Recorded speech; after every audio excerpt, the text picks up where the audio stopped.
What if the fate of all humanity rested not on firepower, but on courage, unity, and one bold choice in the face of galactic judgment? When a powerful alien council demands Earth's surrender, a team of unlikely heroes must fight not just for survival, but for humanity's right to exist among the stars. If you're new here, don't forget to subscribe to the channel and show a thumbs up by liking the video. Now, let's jump into the story. The year was 2351, and humanity had come far. Earth was no longer the only home for people. Dozens of planets across the stars now carried cities, farms, art, and dreams, all built by human hands. The Sol Alliance, a united front of Earth and its colonies, stood proud, peaceful, and prepared. At the center of it all was Nova Terra, the shining capital world that represented the heart and soul of the human spirit. Floating gardens circled glass towers, and ships danced through the skies like birds across a wide canvas. Life was good. Then, everything changed in a single morning. The sun was just beginning to rise over Nova Terra when it happened. A dark shadow spread across the sky. People looked up, expecting to see a cloud, but it wasn't weather. A ship, a massive, silent structure. The size of a city appeared out of nowhere. Its surface was smooth and black, reflecting the golden sunlight like a blade held high. It didn't make a sound. It didn't fire a weapon. It simply arrived. A hum filled the air as every screen, speaker, and broadcast channel suddenly went silent, replaced by a single voice. It was cold and deep, not quite human, not quite machine. The message was simple but terrifying. People of Earth, you have spread too far. Your expansion threatens the balance of the galaxy. You will appear before the Orion Assembly to answer for your actions. If you do not, your worlds will be erased. Then the voice was gone. The ship remained, hovering above the capital like a warning. Panic took hold across the planet. Emergency broadcasts failed to calm the public. Colonies sent distress signals. Were they under attack? Were more ships coming? No one knew, but inside the Skyglass Dome, the High Council chamber of the Sol Alliance, there was no panic. Only silence. Leaders from across the stars gathered under the glass ceiling, where stars could still be seen beyond the shadow of the alien ship. At the center stood Commander Anya Calderon. Her presence alone calmed the room. Her short silver hair framed, sharp eyes that had seen battle and peace alike. She had once led fleets through dangerous systems. Now she led them into the unknown. She waited until everyone was seated. Then she spoke, her voice calm, steady, and strong. This moment was always a possibility, she said. We've grown quickly.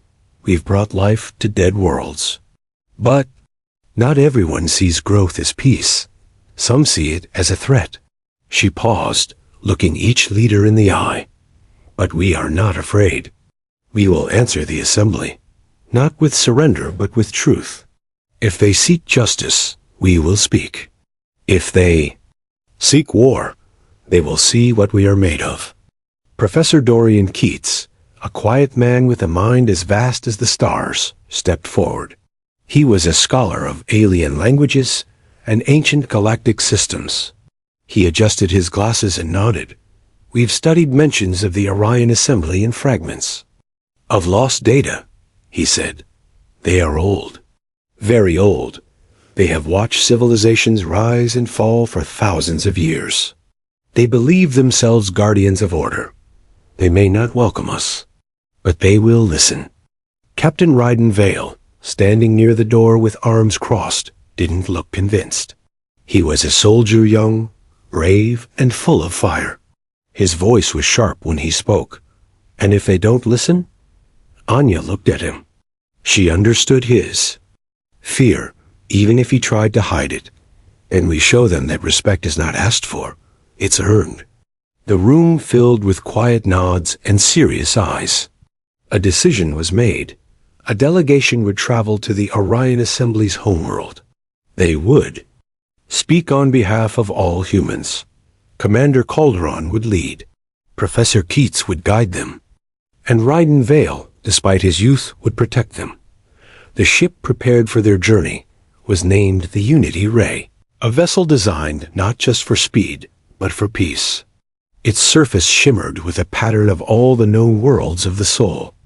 Alliance. Inside, it carried tools for diplomacy and defense, knowledge and survival. As the crew stepped aboard, people across the galaxy watched with hope, fear, and pride. No one knew what they would find. The Assembly had ruled for centuries, hidden behind its own rules and legends. But humanity had never waited for permission to dream. They would not start now. As the Unity Ray rose into the sky, slipping past the silent shadow of the alien ship, Ryden looked out one last time at Nova Terra. He didn't know if he'd see it again, but he whispered to himself, a promise he would. Not break. We are not invaders. We are not enemies. But we will never bow. Far above, the alien ship finally moved. It turned without sound and disappeared into the stars.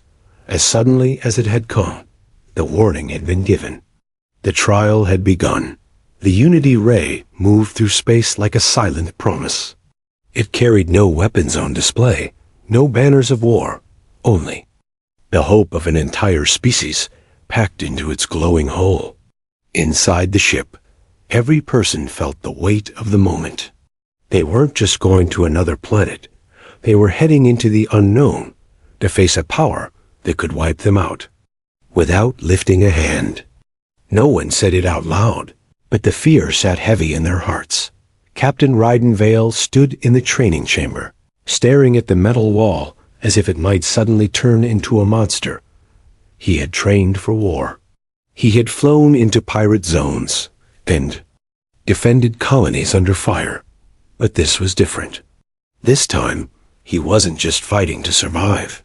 He was fighting to show the galaxy that humanity had a place among the stars. That idea made his hands tremble not from fear, but from responsibility.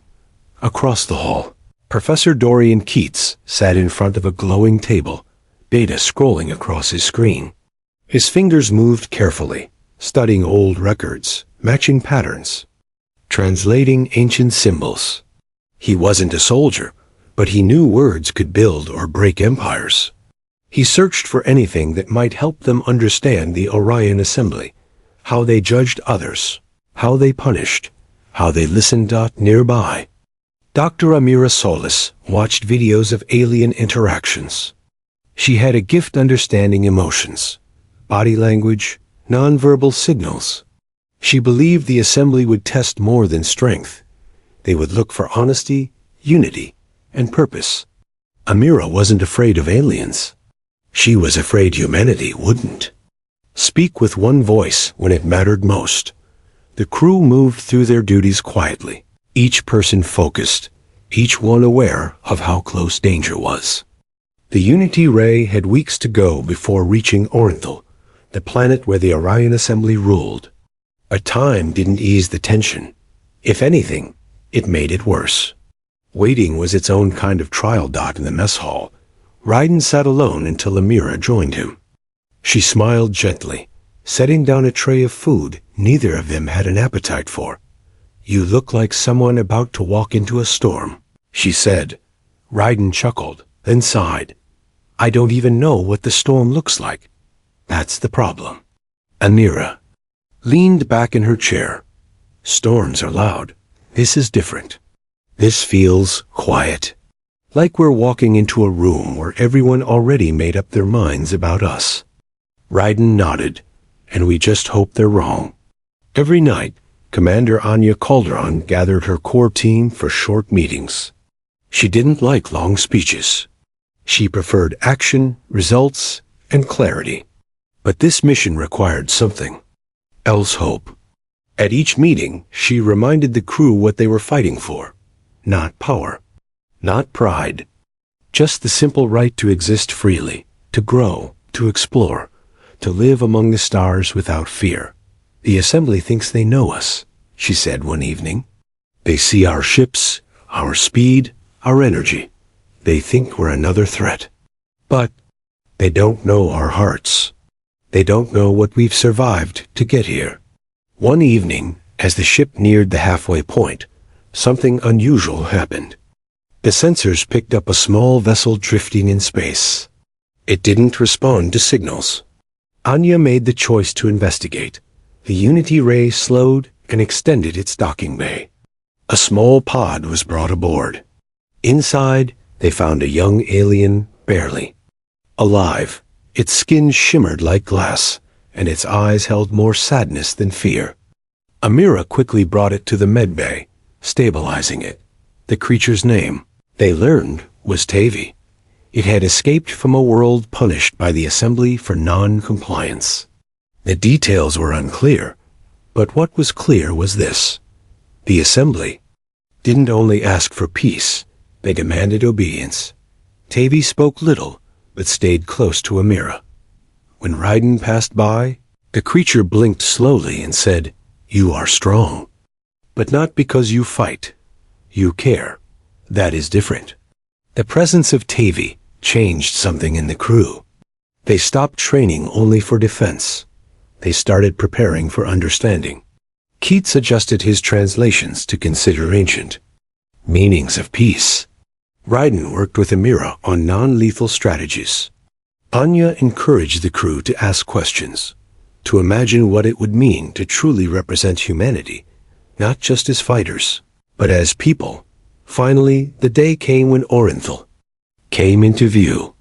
The planet glowed green and blue, wrapped in misty clouds and protected by a ring of satellites. The Orion Assembly seat was built into a mountain range that reached above the clouds, silver spires piercing the sky like crystal towers. The crew gathered at the observation deck. No one spoke for a moment. "This is it," Keats said softly. "Where legends begin or end." Anya turned from the glass. "We didn't come here to win battles.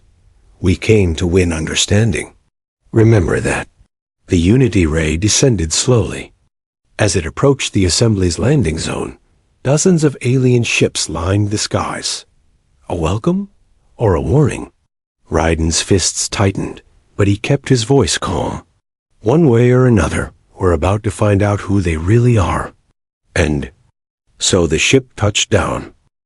The doors opened, and humanity stepped into the unknown, ready to speak not as invaders or servants, but as equals with something worth saying. The sky above Orenthal was a soft gold when the announcement came. The Orion Assembly had made their decision. Humanity would be judged through an ancient tradition known across the stars trial by combat. It was not simply a test of strength. It was a test of will, teamwork, and courage. The trial would take place in the arena of balance, a place older than most civilizations, where thousands had fought for honor, survival, or peace. Now it was humanity's turn.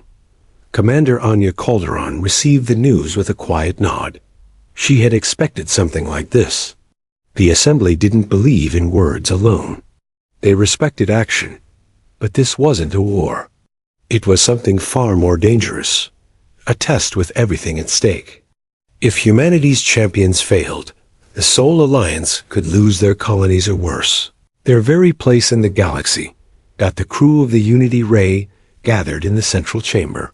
Tension filled the air, heavy and unspoken. No one wanted to say the obvious. They might not all make it back.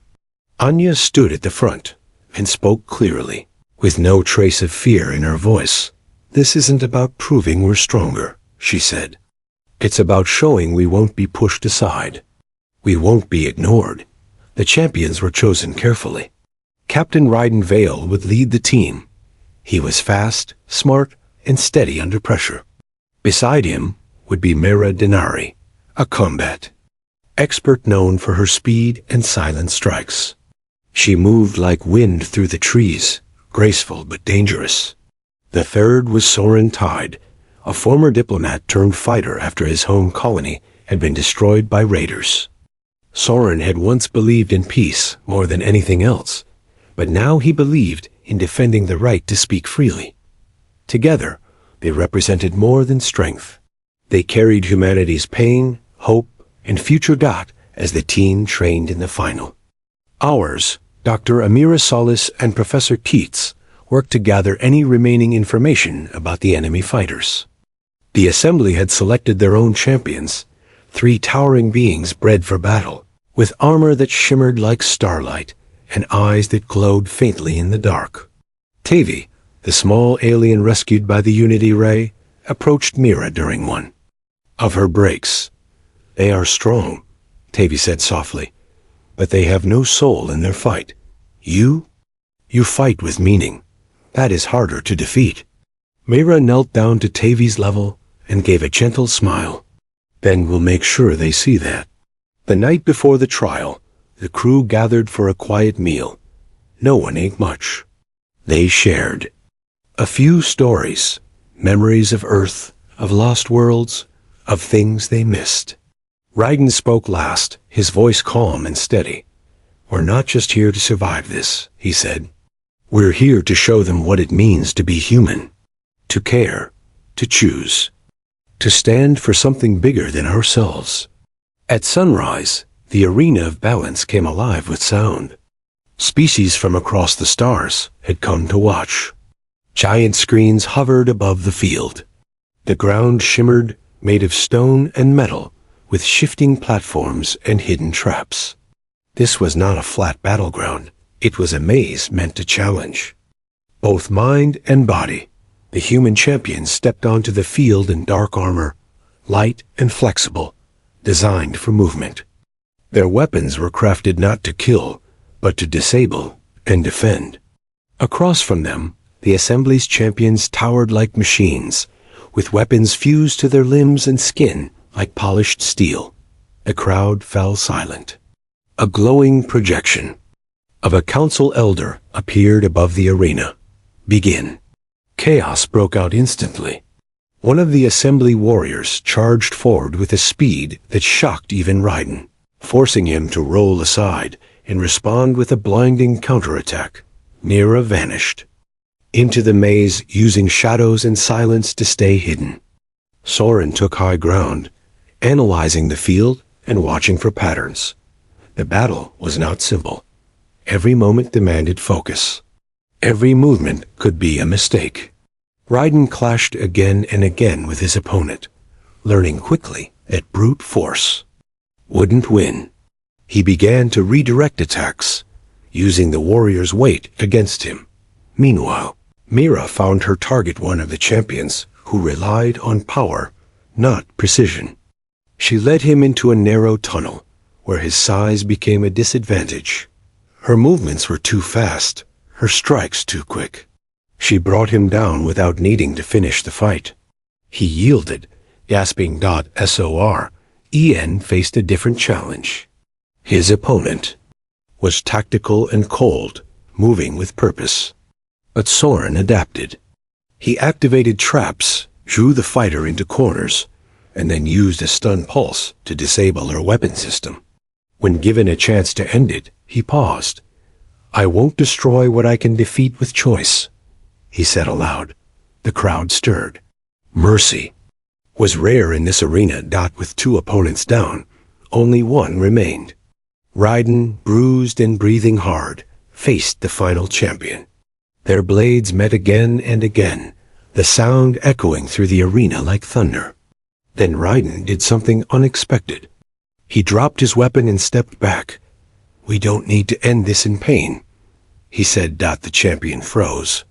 The moment stretched. Then the warrior nodded once and kneeled. Silence covered the arena. Then a slow ripple of sound grew. Cheers, murmurs, and something else. "Respect." The elder's voice returned. "You have passed not only with strength, but with spirit. You will not be erased. You will be heard." The trial was over, but something far greater had begun. The arena stood still, quiet in a way that felt almost sacred. The crowd of alien beings, so many different faces, shapes, and colors, had witnessed something they hadn't expected. Humanity had entered the trial with determination, not arrogance. Their champions had fought with strength, yes, but more than that, they had shown restraint, mercy, and heart. That kind of courage left a different kind of mark. Even those who came to see humanity fail now watched with new eyes. Commander Anya Calderon stood at the edge of the arena floor, her hands clasped tightly behind her back.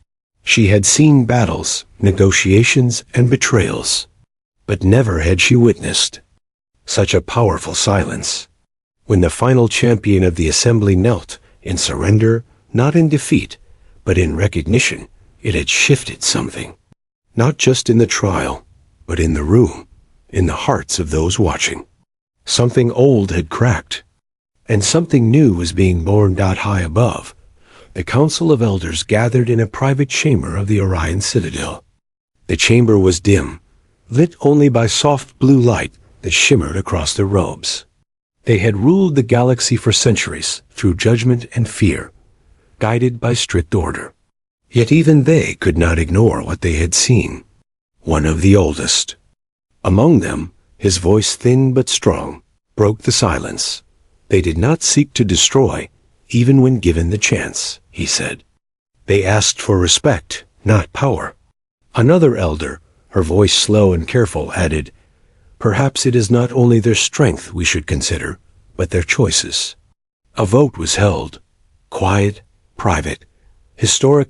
Down below, Raiden, Mira, and Soren stood together on the arena floor, bruised and breathless.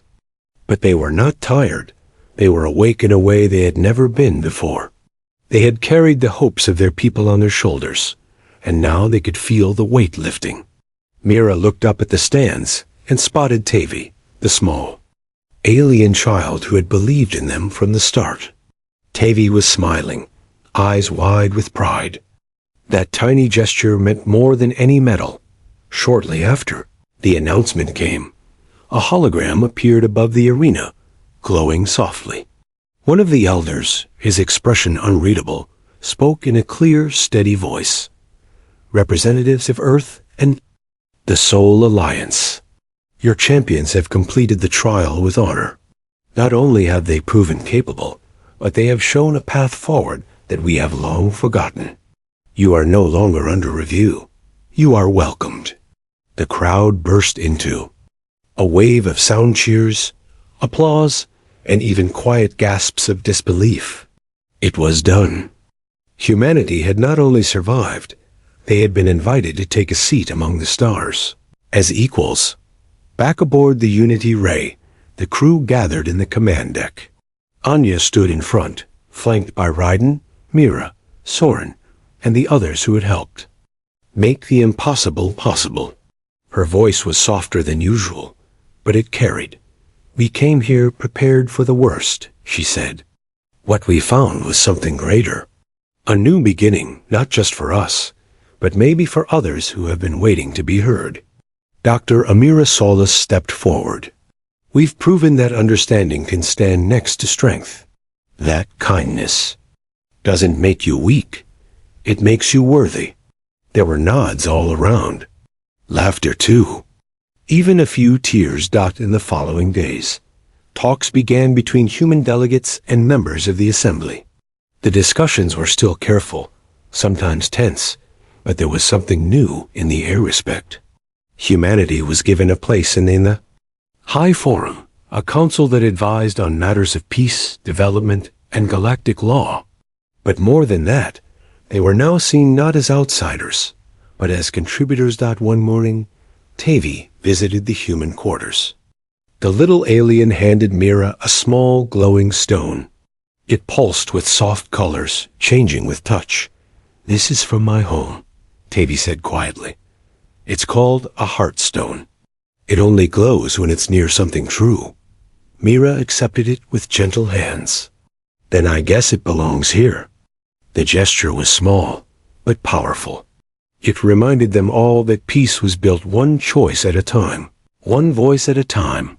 When the Unity Ray finally departed Orenthal, the skies were filled with ships, some familiar, some strange all blinking. Lights in farewell. It was not a victory parade. It was something better. A recognition dot as the stars stretched across the viewports and the ship began its long journey home. Ryden sat in the observation lounge, watching the galaxies spin. Soren sat beside him, holding a small data tablet. Never thought we'd change history, Soren said. Ryden smiled. We didn't do it alone. We just reminded them what it means to choose something better. In the command center, Anya looked over the stars with a thoughtful expression. She had seen the worst of conflict. Now she had seen the beginning of something brighter. This is just the first chapter, she whispered to herself. Now we write the rest. And so, with hope burning quietly in their hearts and unity stitched into their legacy, humanity sailed home, not as wanderers, not as warriors, but as a people who proved they belonged among the stars.